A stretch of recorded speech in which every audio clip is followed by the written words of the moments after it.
another episode of Sites in the Community. I'm your host, Jerome Moore, and today we are live in studio, joined by an audience with public media leaders, Becky Magura of Nashville PBS, Avery Hutchins of WCTE, Central Tennessee PBS, and Mack Linebaugh of Nashville Public Radio, also WPLN. How y'all doing? Great. Are you all doing great? Well, this is great to be with you. Yeah, yes. Nashville Public Radio, this might be a different thing. You know, congratulations, I should say, on being able to raise you all's funding to make up for the defunding. I think that deserves a round of applause, right? Yeah. Thank you. Yeah, definitely made us feel supported. If you want to, kind of like share some of that, that's okay too. But let's get straight into it. Unfortunately, there was a recession package that led to the funding of public media, that television, broadcast, and radio. I'm gonna start with you, Avery. How is that impacting you all today, right now in Cookeville? Well, I mean, it's a big hit. It was 40% of our budget. So we lost $1 million of our $2.5 million budget. So it's tight, But right now we're just pivoting. We're being very resourceful. We're getting a lot of messaging out there. We're educating people on what it means and how they can help. And we're finding people stepping forward every day. Becky. Mm-hmm. Obviously, Nashville PBS, where we are here today, which I'm a proud team member of. That's right. What is Nashville PBS doing, and how are we being affected right here in Nashville? Well, it is, the Corporation for Public Broadcasting is shutting down, and that is very much an infrastructure for all of us in order to be able to facilitate those federal funds. But with the federal funds rescinded, for us, it's 20% of our budget, which is $1.3 million. And that is a significant blow. And the thing that for all of us that was critical and is critical is it happened immediately. Yeah. We had funding approved for 2 years. That was rescinded, and the clock started ticking immediately. And so we are very actively engaged in asking our viewers to step up and help, and we're getting a wonderful response. But I think it's really important to understand that funding is essential, foundational, and infrastructure funding for every public media station. And it is, while it seems like it would help with the budget, and we all want the federal deficit reduced. So that's not part of it. Right. We just know that funding was essential to our infrastructure and us being able to serve the public. Yeah, well, that $1.60 really helped the deficit. It is $1.60 per citizen annually, yeah, which was 1/100% of the federal budget before this current budget, right. And the deficit is still there, and that was for all radio and TV. Right, and so Mac, this is kind of like a different, I guess, pivot question, since you all have been able to fundraise to kind of cover this year's budget when it comes to the... Well, I wouldn't say that Break it down, yeah. Because we've got a lot left in this year's budget. Mm-hmm.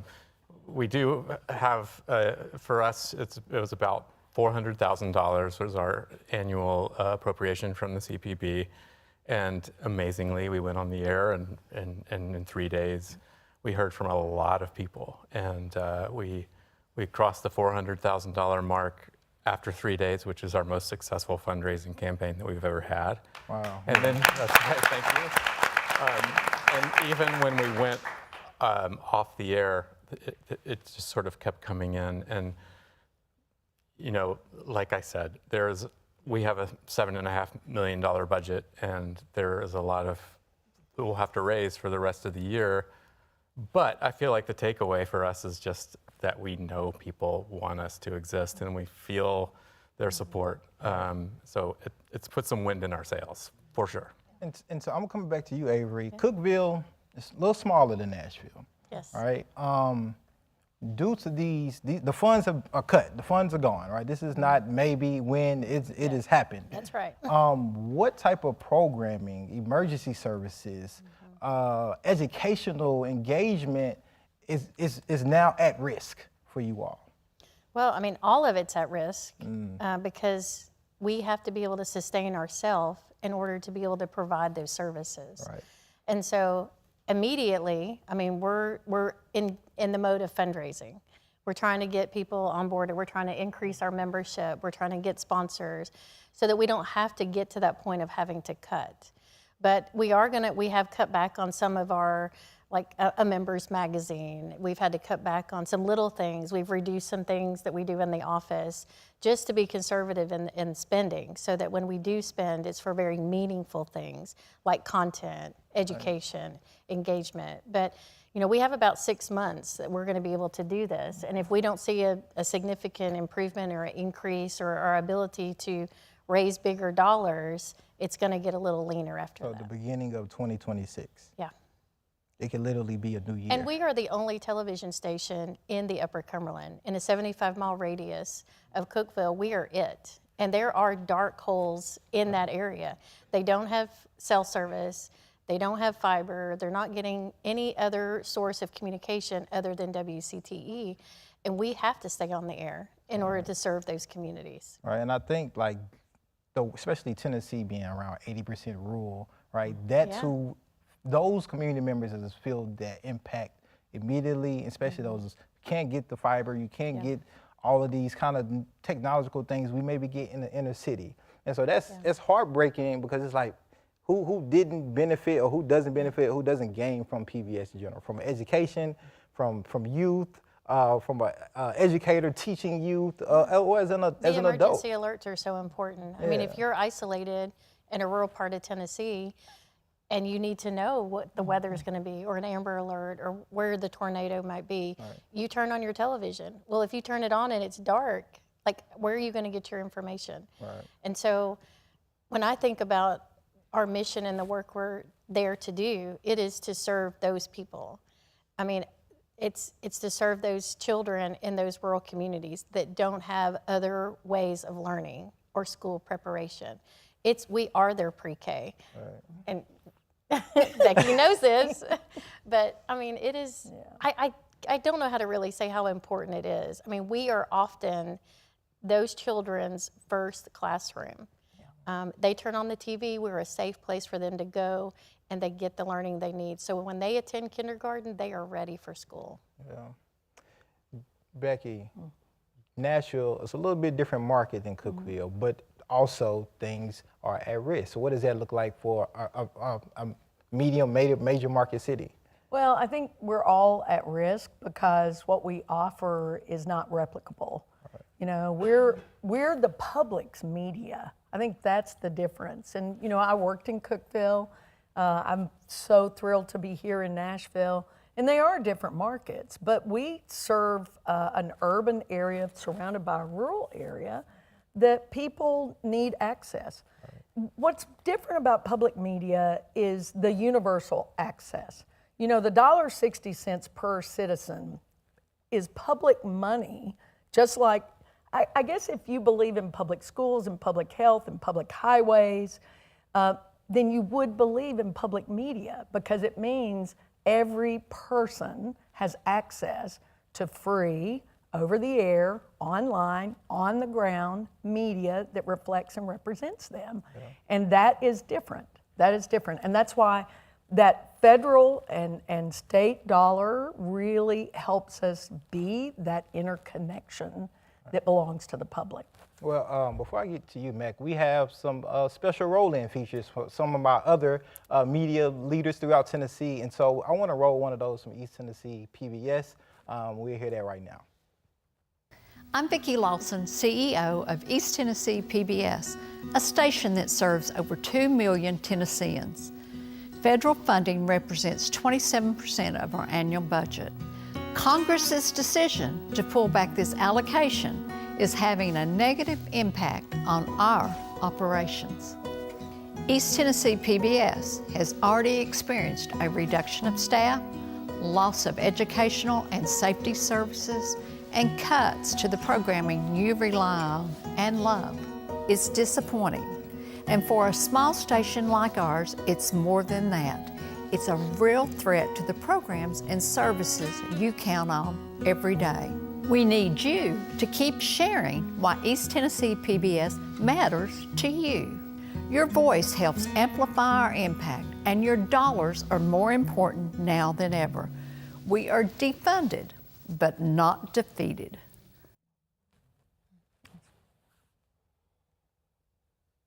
Defunded, not defeated, right? I think that definitely tells the story of where we are right now, right? PBS is not gone, right? And I think that's clear to state many times over and over tonight. Mack, can you break down for us how you all was able to explore or going to continue to explore different ways to combat the loss, the deficit of funding? And also, like, I want you to also paint that radio lens too, because we have broadcast and radio, so like get specific as possible too. So we can get into a little deeper, so people can really understand too how NPR and PBS work together. Yes, and I do want to emphasize that you said. It is very much an ecosystem, and what Becky said about universal access is such a core pillar of public media that it is really difficult for us to even think of ourselves outside of that. We are part of, sometimes we're all these kind of independent stations that even bicker sometimes because we're an independent-minded group, and not everyone realizes that it's not this sort of monolithic thing where NPR and PBS kind of own these stations, and it really is all of these independent stations that are working hopefully together, and I think we'll be working together more than ever going forward. It has always been the case in the 22 years that I've been in public radio that our largest source of support was membership. That is certainly a little bit more the case today than it was a few weeks ago. And we also believe that membership will be the core of our business model going forward. I mean, it is literally our members that we are beholden to. We are a community licensed service for them. So, I think that we will do a lot of rethinking things and how we, approach the way that we communicate about our situation and speak with our members. But I think there's something fundamental that just doesn't change here, and that is the mission to be for everyone and to be supported by our members. Becky, I think this part and this question, I think, is maybe, if not the most crucial thing for people to understand. As we know, in this public media system, there's a lot of acronyms to go around, right? PBS, WPLN, it's a lot, right? I can't keep up with all of them. But CPB is one of those main acronyms, Corporation for Public Broadcasting. And PBS, two separate entities, but many people think they may be one of the same. People may not know what CPB, Corporation for Public Broadcasting, is. Right. And I think this would be a great opportunity for a little education around CPB and how the loss of their funding affects the PBS system and the system in totality. And so I'll give you an opportunity to because I think you do a really good job of breaking that down. That's what I learned it from. You've been my teacher. So thank you. Yeah. So if you can break that down to us as simple as possible. Well, and we're all about education, so this is perfect. I think that's been a big misunderstanding when the Corporation for Public Broadcasting announced that they would be winding down and shutting down. There was a big misunderstanding that meant PBS or it meant NPR. What it means is back in the early days of '69, President Johnson really, after a study, worked to create the Public Broadcasting Act. And the Public Broadcasting Act meant to turn the vast wasteland into an opportunity of education and utilizing television and radio to enhance our lives as American citizens. And for the public to own the media So this is a public media infrastructure that was created for the people, by the people, and to serve the people. The Corporation for Public Broadcasting is a 501c3 that was created to distribute those federal funds from Congress. Congress actually appropriates the funding. And of the funding that has been appropriated over the many decades since that Public Broadcasting Act was written, gets divided out. It was divided to radio and to TV. 70% went directly to local stations. So when they talked about defunding PBS and defunding NPR, that was very minimal amount of that federal dollar, right? The majority of it went directly to local stations. And right here in our region, that's what the community service grant was for. And CPB also had the fiduciary responsibility to make sure that whatever you said you were using your CPB money for, that community service grant, well, you had to document and show what you did for your community with that grant. So it was a wonderful way to really work our opportunity for universal service and free over-the-air television, radio, streaming. Everybody says, oh, well, you don't need radio and TV anymore because everybody streams. Well, we stream too. We're all those places. We're streaming now. Streaming right now, right now. So CPB, because they're not getting the federal money, they have to wind down their operation because they can't employ people when there's no funding coming in. But those people helped us in emergency services. You'll remember, Avery, when we had an ice storm and our transmitter in Cookeville the roof had a big icicle go through it. Right. And CPB helped us with emergency funds during that time to take care of that. They did a lot of things that people didn't know about, you know. Well, I'll go to this question for you, Avery. From a local and national content, right? We have our local content like Tennessee Crossroads, which everybody loves, of course, right? Yeah, Tennessee Crossroads, right? But then you have a national show that everybody also loves, like an Antiques Road show, right? Yes. Can you break down that funding and how those two different categories will be impacted or may be impacted due to this defunding? Well, you can't. I don't know that you can. I think Becky's right. But I will say that what the federal funding did for us is it laid a foundation for us so that we knew with that funding we could pay our salaries, we could pay our rent, we would have the utilities, we could cover the core things that kept us moving, which allowed us then to be able to do content that could be paid for by grants that weren't so large that were out of reach for our local community. So we could do a series, you know, for $80,000 or $60,000 because we had that core funding. But as soon as that money is gone, now we're worried about keeping the lights on and the salaries paid. So now we have to pay or charge a lot more for that local content. And the local content is what sets us all apart. I mean, it's what's unique about me and Becky and what keeps us, and it keeps the viewers in our area seeing themselves and seeing that we're preserving their culture and telling their story. Additionally, I was just at Rotary today talking about this, but we also take their content, our local content, and we distribute it out. So we're telling our story outward into other communities across this country, which makes it so wonderful because now we might get people coming to see us and we might be going to see them, and it brings us all together a little bit closer. But with that loss of funding, it's going to be really hard for us to do a lot of that local content because we're not going to have the funds available to us. You know, Jerome, everybody thinks PBS and NPR is a network, like a commercial network, but we're a member federated system. It's not pushed down like that. You know, we bubble up content, just like you're saying. You have content that goes national. I hear it. Val has content that goes national, international. And so that's a difference, you know. It's reflective of our communities, but it is not a network-driven content platform.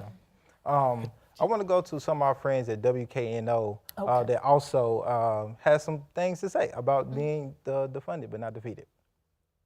Hello, I'm Charles McClarty, the President and CEO of WKO Public Media, which has served the greater Memphis area for almost 70 years. And we remain committed to continuing to serve the Mid-South with quality programming for all in the years to come. At this point, we have more questions than answers as we're still gathering information to assess the full impact of the elimination of federal funding for WKNO as well as public media across the country. For example, federal funding through the Corporation for Public Broadcasting, CPB, has always taken care of the negotiations and funding of music licensing for all public broadcasting programs. With the likely closing of CPB at the end of September, we are waiting to see what that financial impact looks like for not only WKNO, but for the National Program Service. Another longer-term concern is the sustainability of our popular local programming and productions, as well as our early childhood education outreach project. These initiatives are a critical part of WKNO's public service mission. I see another great message from our Tennessee family, right? And as you all see, it's a lot of acronyms, it's a lot, gotta remember them all.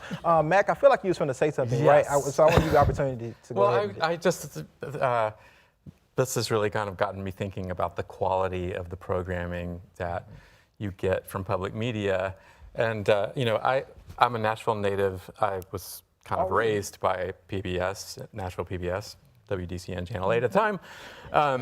And I'm old enough to remember really when cable TV came along. And this is sort of, I guess, is meant to address the idea that there's so many options now. Do you still need a public media? Cable TV came along and there was suddenly a Discovery Channel. Oh, we're gonna discover about the world, or arts and entertainment. These channels that I guess at first I thought these will do sort of what public media will do. And I'm really not trying to take a dig at any of those channels because I like Shark Week as much as the next guy. But that's where it went ultimately, was Shark Week, because it is difficult to do Ken Burns on a commercial station when you're driven by advertising. Right.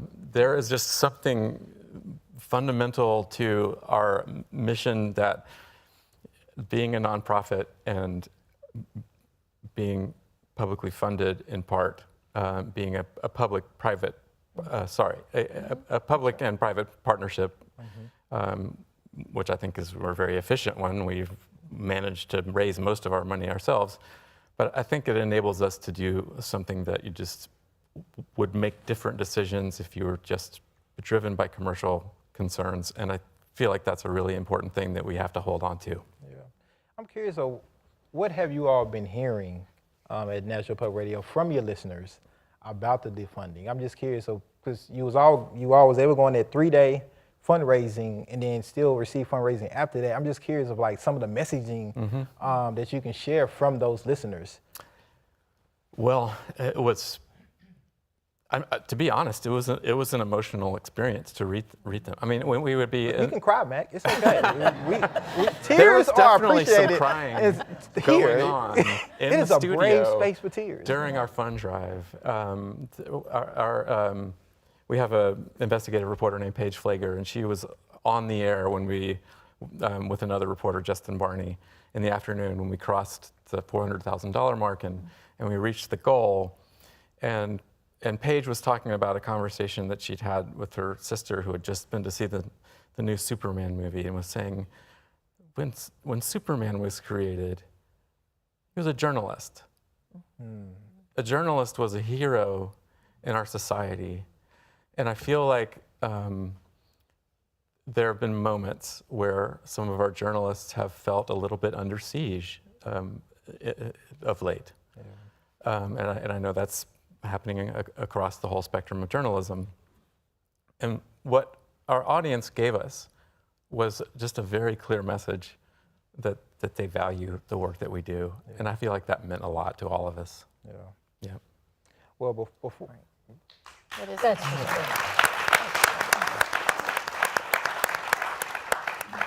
We're about to get in our Q&A section, Yeah. so our audience members, get ready, come up to the mic whenever you're ready. But before we get into that, I want to give you, Avery and Becky, anything else that we want to reflect on before we get the audience a chance to come up and ask even more detailed questions for you all. Well, I mean, there is power in numbers, and we are a trusted source for a lot of people. And we have to remember that. We can't get down or feel like we've been defeated. And we need to lean into the good that we do and remember why we're here. We are here to serve the community and our viewers and everybody, no matter who they are, where they live, what their paycheck is, whatever, we are here to provide them a service. And I think we have to lean into that message and just keep talking about that work. And I think as long as we stay true to ourselves and we keep talking, we are going to see the light at the end of this tunnel. And we might even come out bigger, stronger, and mightier at the end of this, which that's what I'm banking on. Because I don't see us going anywhere. I like that. Well, I just, I want to thank people who have been stepping up and either doubling their membership or I'll tell you something, the other day, we got an envelope with 2 $5 bills in it. And this gentleman, he wrote the sweetest note. Now, we've had people give us a substantial amount of money, write a $25,000 check, actually. I mean, that's huge. But it just says that people care and they do want you to be successful and they recognize who you are and what you're doing and the difference you're making in your community. And that's what we're all about. That's what every station, not just in Tennessee, but in the country, that's what we're about. And so for me, I really am so grateful. I'm so grateful for our team here, but I'm so grateful to the audience and to our board and our community advisory board and to our colleagues. One thing that will come out of this, we'll work better together. I know that. I know we're going to be stronger together. We're going to find things we'll do together. This is an example, right? Yeah. And so this is just the beginning of that. And we want to answer questions. People, there's nothing wrong with them asking, why should you get my taxpayer dollar? There's nothing wrong with that. I think we are good stewards of that private and public money, and we combine them for the good of the people. So thank you, thank you, thank you. And also, I would like, if you all don't mind, I'd like you all to share how long you all have been a part of the public media system, because the emotions of over years is just not over a short period of time. So, Avery, if you would like to share. 14 years. 14 years. Yeah. Oh, well. I like to say I'm a multi-decade. I'm over 40 years, almost 46 years. Wow. How about you, Matt? Well, I've been at Nashville Public Radio for 22 years. And 22 years just at Nashville Public Radio. Yes, and I'll let you in on a little secret. Before I was working at Nashville Public Radio, I had a part-time job right here. Wow. Yeah, so we kind of PBS prepared was you. my We first kind of got you ready, experience. right? I'm not even going to say my tenure because it doesn't. Oh, come on, Come say on, it. Like 3.5 years going on 4 years.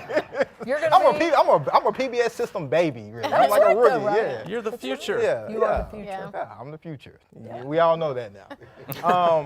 Before we go into our Q&A, I'd love to go into another community member, out in Murfreesboro, down in MTSU, WMOT.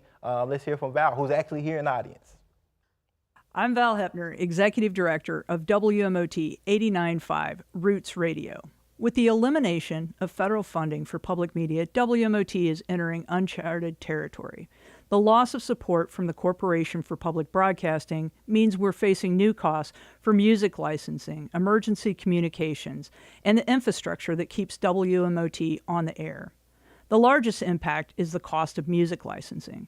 For decades, the Corporation for Public Broadcasting helped negotiate affordable rates so stations like ours could keep independent music discovery alive. Now WMOT must raise hundreds of thousands of dollars to cover music rights and performance fees to keep the music playing and to continue to engage our community at live music events. WMOT is known for music, but we're also part of Middle Tennessee's emergency communications system. Public radio plays a crucial role in times of crisis. National polls show that nearly 3/4 of Americans, no matter their political views, rely on public radio for emergency alerts and safety information. WMOT is proud to serve that role in our community. Public radio was created to do things commercial broadcasters couldn't or wouldn't. WMOT, with its 100,000-watt signal, serves 40 counties in Middle Tennessee, providing unique Americana music programming found nowhere else on the radio dial. The loss of funding doesn't just impact our listeners. WMOT is part of the music ecosystem, which supports Nashville artists, record labels, independent venues, and others in the music community. And Val is here. Thank you, Val. WMOT is in the building. And so we have our first question of the night to our guests. And if there's any particular person you would like to answer the question, if you can identify them, that'd be great. Thank you so much. And thank you for the opportunity to ask this question. As a person who grew up on public media, public television, and public radio, the recent cuts have certainly cut deep for members of my community and the folks who live here in Nashville. As a community organizer, I see the opportunity for us to do a lot of community education around both what public media does and the ways in which it helps our community. Could you talk a little bit about what your role is in helping to make sure that members of the community can have their voices amplified and their concerns addressed as it relates to these recent cuts, but also what can community members do who want to support and invest in public media going forward? What does that look like? I think that's a question all three of y'all can answer. And we can start with you first, Matt. Well, I guess the first thought that comes to my mind is that community is at the center of everything that we do, and that we consider it our job to help build community, to strengthen the community that we serve, to make our community more informed, to make our community have a deeper understanding of itself. And so I would say that is more important to us now than it ever has been. Obviously, we will rely on the support of that community going forward financially, but we only deserve it as we serve it as well as we serve our community. And so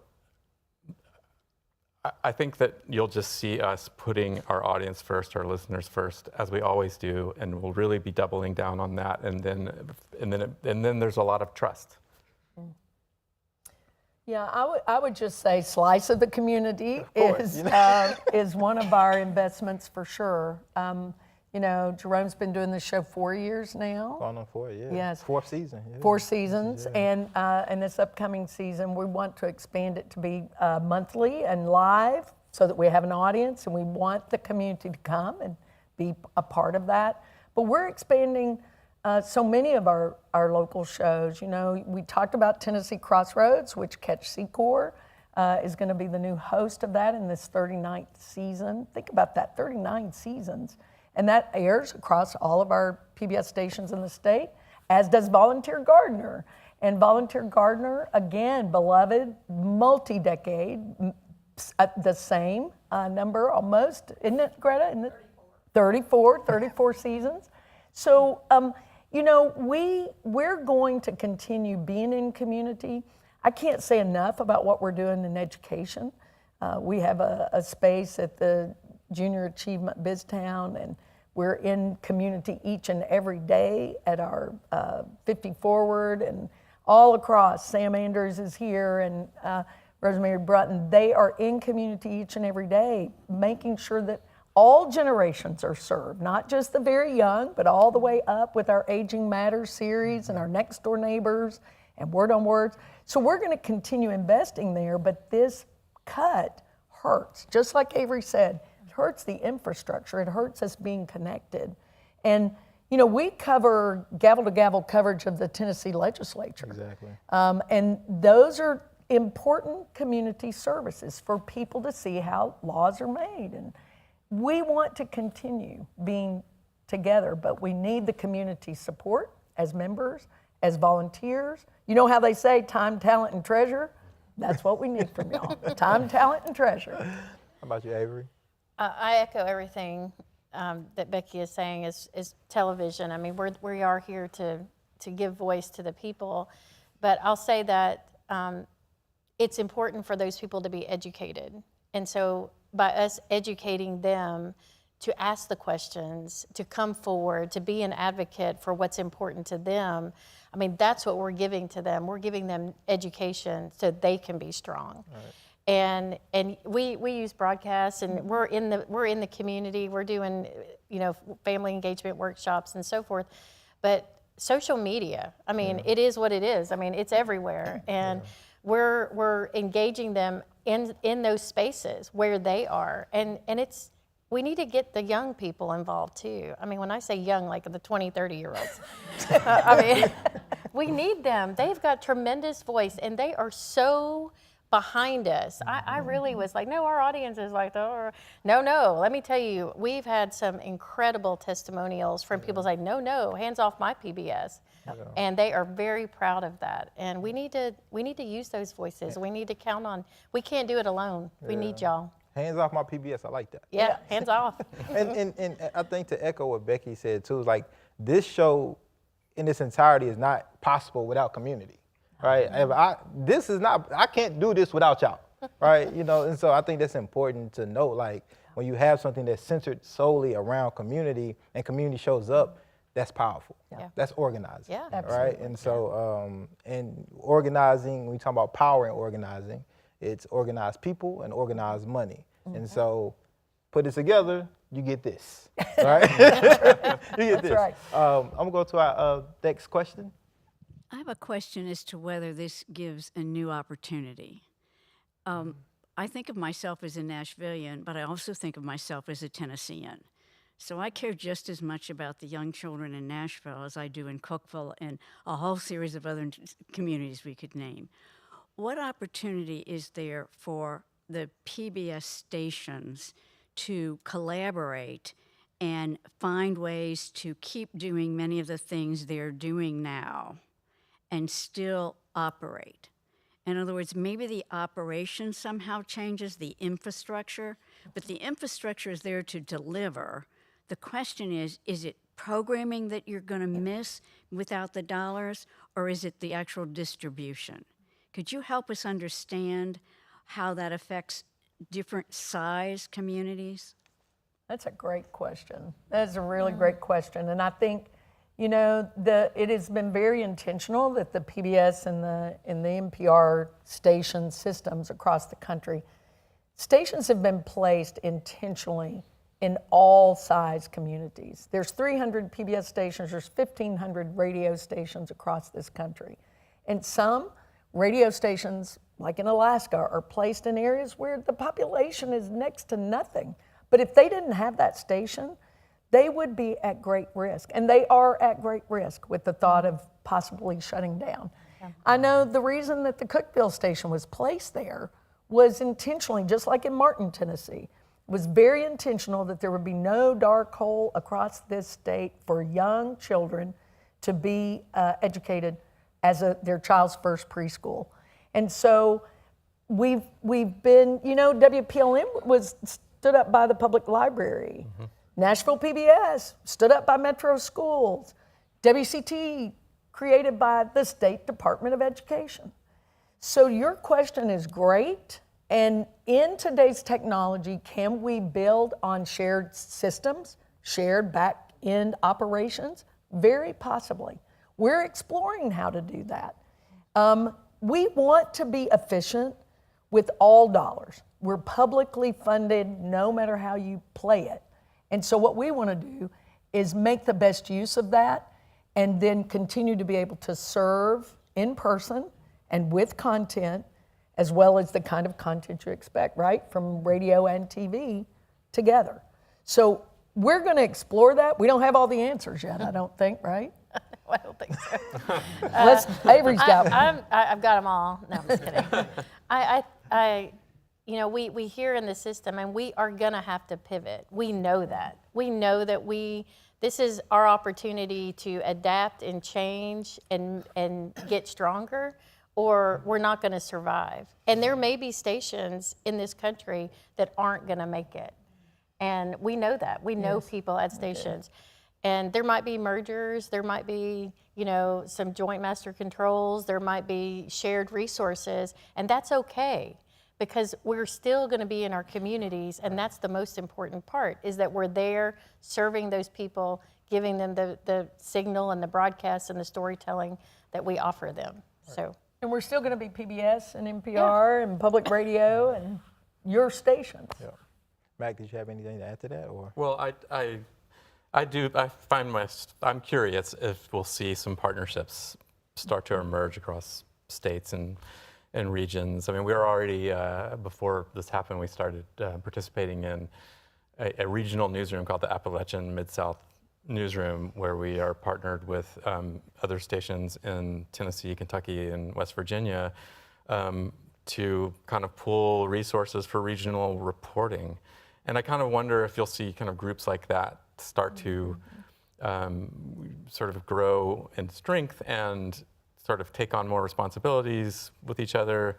But I also, just to echo Becky, I think in all of those decisions, keeping the focus on our service for the local community will be key. I mean, I can imagine, you know, there are already sort of statewide networks that exist in public radio, where there's sort of like one sort of centralized business structure, but then you have local reporters scattered throughout the state. And I wouldn't be surprised if we see more of that kind of thing.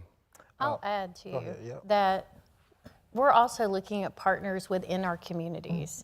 So it may not be another public station, but it might be our hospital or our school, or, I mean, there's just a variety of things. I know that's what we're looking at too, is like, where can we partner and be stronger together? We have one more great roll-in from our good friends in Chattanooga, so we'll roll that and go back to our Q&A.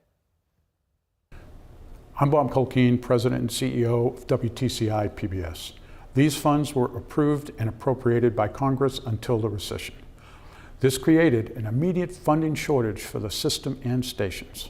The forward funding model allowed for strategic transitional activities just in case we were to lose federal funds. The immediate loss of funds impacts everyone in the system without a period to smoothly transition our operations. WTCI is working with community connectors to secure support over and above our regular fundraising activities. Our total goal for FY26 is $1.5 million.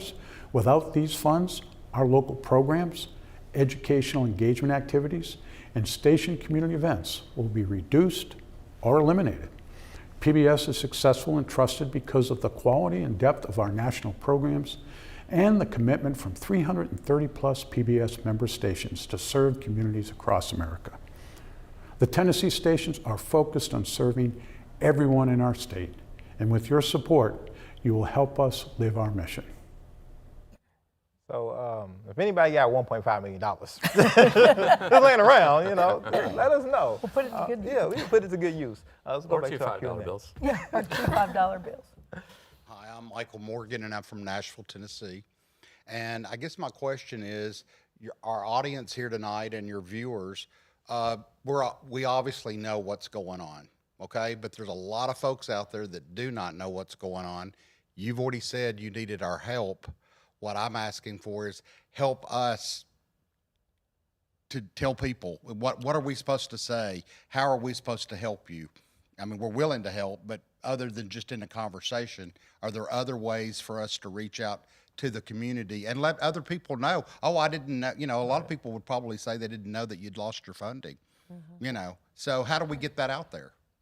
The most immediate thing you all can do is share this episode, right? Because it's gonna go live right after this, right? So that's an immediate thing. You can go on, you can tell people to download the PBS app, or they can go to our YouTube channel and they can literally watch and learn and be educated immediately right after this, right? But that's an immediate thing for sure right now. Yeah, and I think the main thing is just be our ambassador. People think that they don't really understand the need for the funding and then what we do with the funding. So I think anything you can share that helps people understand who we are and what our roles are and why this funding was important, but also what we can do collectively for each of us to serve. So great idea. And the PBS app is free. So download the PBS app and you can watch all the content. There you go. Thank you. Thank you. And thanks for volunteering, by the way. Good evening. My name is Steve Fisher. I don't have a question. I just want to say I appreciate all three of your platforms. NPR, PBS, Slice of the Community, engaging. I've learned a lot from PBS, watching TV, from nature to the cooking shows to This Old House, all of that. I enjoy my Saturdays with PBS. I enjoy coming once a month to see what you have to say and what your platform is. Thank you. Appreciate it. I think PBS, NPR, we're going to be okay. We'll get through this. We're going to be okay. Thank you. Thank you.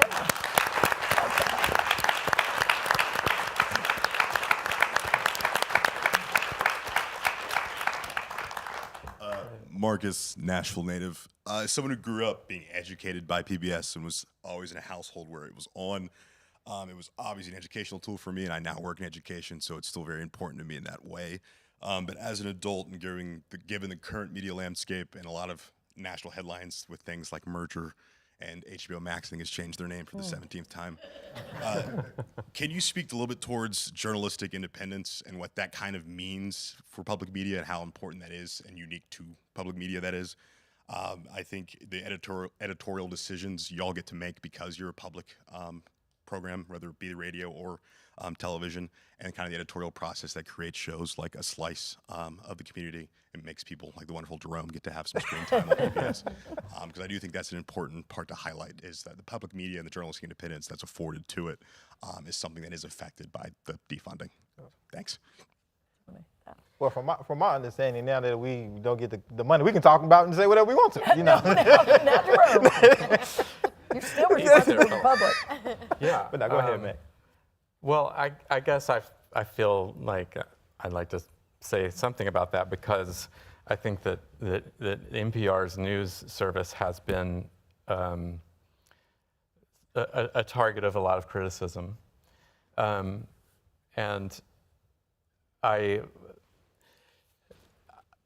having been inside the system for as long as I have, I just want to assure everyone that I have seen the integrity that exists in the newsroom, both the local newsroom for WPLN and at NPR.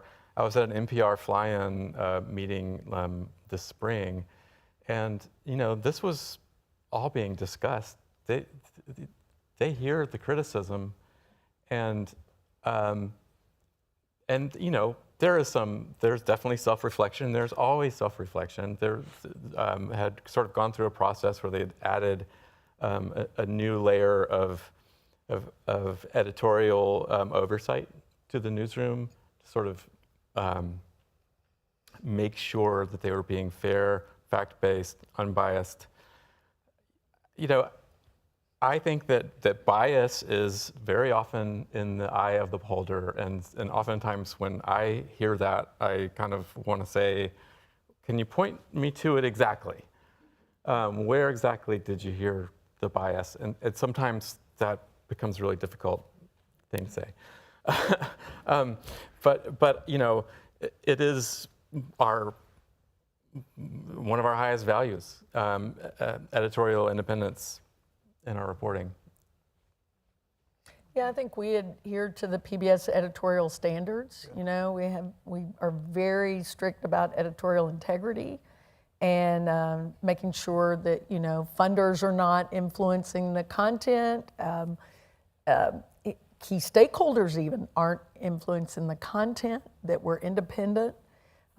We work very closely with the programming service, Jessica Turk, who has been our friend for many years. All the stations do, and they bring us a lot of advice from the system. PBS does. So I think, but you know, we're sensitive to that. I think everybody on this stage and in our system is very sensitive to that. And if someone is offended by something, or they feel like there's a bias, or they feel like there's some where they're not being heard or they're not being represented, they can tell us. They do. And they do. Yeah. And because we're a member federated system, not a network, we tell PBS, or we tell whichever show they feel like has maybe not been as fair, and they hear us. So I think that's critical. I think that, and you know, if there's a problem, we can be part of the solution together. We don't have to throw the baby out with the bathwater. Right, exactly. Yeah. Right. Well, and I'll just add to all of this too, is that as we are community licensees, we are independent. Like, we get to choose what goes on our air. And we pick content that we feel like represents the communities that we support. And so what that looks like for Cookeville may not be Nashville, or may not be New York City. So there was that going on where they thought, oh, PBS is telling you exactly what you have to put on your air, and that's not true. We get to choose what we put on the air. Now, there's those primetime things that we don't want to mess up, right? Well, because of common carriage. Common carriage, but it's important to know that. Right. We do get a say on what we put on. You've been carrying the county fair. Yes, we have. Yeah. They're actually carrying it right now. We've got the horse show. Okay. And tomorrow night's the rodeo, in case anybody wants to tune in. There you go. Can I just add that we do make mistakes. And we do, as you said, we hear from listeners or viewers all the time. And every time we hear something, I want to hear more. Right. I want to talk to that person. I want us to reflect on that. That is definitely a part of the process. We do not want to be sitting sort of in this remove in some ivory tower, just kind of doing our thing and telling the world how it is. Right. Like, we are in community with our audience, and we want to hear what they think of what we're doing, and we take that very seriously and always reflect on it. Well, we winded down on our time, but I want to give each one of you all about 40 seconds each. 40 seconds each, you know. To I think address, like, well, I think the echo of the theme is, if someone is worried about Nashville Public Radio, PBS in general, NPR, what should they be doing, and what are our stations doing to alleviate that worry? I'll start with you first, Avery. Well, talking. I think we have to talk to each other, and we need to be educated, and we need to understand what's going on, and we need to ask good questions. And when we don't get the answers that we want, we need to keep asking. Okay. And, you know, I think we're in new territory. We're still learning what all of this means, and I don't know that we really even know the real ramifications down the road, what this is going to be. But I feel like that, you know, we have the best advocates that anybody could have in our viewership and our supporters. They are well educated. They're gonna know. They're gonna learn, and then they're gonna advocate for us. And I've seen it come out in the people that have called and sent messages and sent checks in, or just stopped in to say, I have something for you. And I know they're out there. And I feel like I said earlier, I think and feel that we will come out of this better bigger and stronger. Like, we are an elephant, y'all. This is PBS and NPR. We're an elephant, and we need to stop acting like we're these little entities that, you know, we're tethered to a wall with a little string. I mean, we're an elephant. We can break free, but we've got this mentality a little bit that we have to stay within this framework, but not anymore. They've opened that box. Matt, you only got 20 seconds now. Sorry. Well, I'm not going to say that people shouldn't be worried. I mean, I think this is a seismic event that will have a lot of effects, and I think it's going to be very challenging, but I think that what we learned from our recent fundraising, which I consider to be even more important than the funds that we brought in, is that we have a lot of people in our community that want to come together and want this service to be there for them. So we will partner with our community and make that happen. Becky, you have 10 seconds. I know. We're going to partner. It's partner or perish, truthfully. But also, I want to just say that this public media belongs to the people. So the people have to use their voices. They need to use their voices with us. They need to use their voices with their elected leaders, because this is an infrastructure that should be maintained and protected and preserved locally, statewide, and nationally. And I hope that folks will let that be known. Well, let's give them a round of applause. And thank you all for watching another episode of Talk Community. If you'd like to watch more, please download the PBS app and check out our YouTube channel at youtube.com/@Nashville PBS. Thank you.